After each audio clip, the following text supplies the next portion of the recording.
Now let's talk about the West. For the Central Division, I think the Colorado Avalanche are easily going to be first. There is not even one team that can challenge them this season with McKinnon, McCarr, Rantanen, Darcy Camper, their new goalie. That's going to be to watch. And in second place, I got the Winnipeg Jets. They have, in my opinion, the best goalie this year in Connor Hellebuck. They added some really good defensemen like um, Nate Schmidt and also Dylan. So yes, and they already had Josh Morris and everything, and their top six and one is one of the best in the league. So why not? They're gonna be second in this division and can go really far. In third place, I think it's gonna be the St. Louis Blues. Um, they're not the same team as they were in the past when they won that Stanley Cup, but still, they're gonna make the playoffs. I think they have Ryan O'Reilly and everything, but Jordan Binnington's gonna have to be really good. And in fourth place, I think the Dallas Stars are gonna clinch through wild card.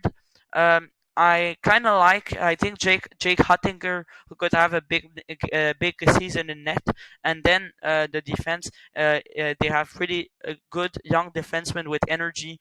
John Klimberg and especially Myro Askin. In fifth place, some people might be surprised, but I don't think the Chicago Blackhawks will make the playoffs. Marc-Andre Fleury is 37-year-old. Can he really do the work over a season? And after there's Kevin Lankinen maybe, but he doesn't have enough experience. And after the defense is okay and everything, but what about offensively? Kane and Taves will get a little bit old, and I think maybe they might slow down a little bit. And in sixth place, the Minnesota Wild. Um, I think the Wild is just a really surprising year, and I think they can even be higher. If they could surpass last season, they can do it again. So I really give them the benefits of the doubt. And what if Kaprizov has a breakout here? I don't know if he already had that breakout here, but it can be even better. And in seventh place, the Nashville Predators. They're a little bit stuck with a lot of like long-term bad contracts, like um, players that are not really good but have a long contract with a lot of money. And in eighth place, the Arizona Coyotes. I like Coyotes. I like what Lou Erickson did in preseason. Um, he has a big contract of $6 million, and he had a lot of criticism last year. Was stuck in Vancouver, but now he's doing way better. Now for the Pacific Division, another surprise maybe to some people, but the Oilers I think are gonna be first. My only reason is because is simply towards Connor McDavid. And why I don't think it's gonna be the Vegas Golden Knights is because um, the problem is Robin Leonard is causing a lot of like dressing room problems, and maybe he might be placed on waivers just because of what he did, snitching Alain Vigneault.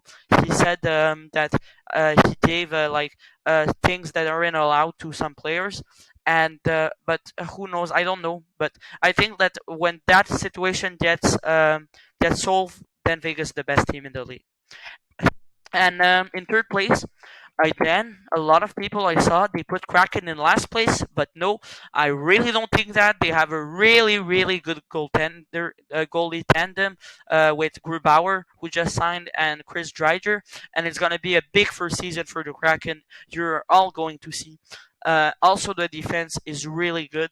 I mean, they have one of the maybe the best defense in the division. Expect the Golden Knights. So yeah, uh, in the attack they can create chemistry. Vegas was also supposed to be it, but they weren't. So we'll see. And in fourth place, the Los Angeles Kings, and they're gonna clinch in the wild card and make the playoffs.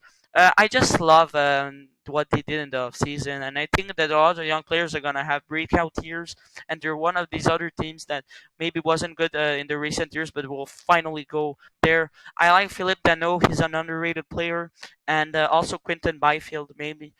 And in fifth place, I got the Canucks. Whoa, calm down. The Canucks aren't going to be that high for everyone that puts them high. The Canucks just were seventh in that miserable North Division, especially defensively. And sixth, the Flames. Same thing. Why do you guys think the Flames will be suddenly higher when they had that bad season in 2021, and they barely even made the change this offseason? I'm talking to analysts. Seven San Jose and eight Anaheim, two Californian teams struggling.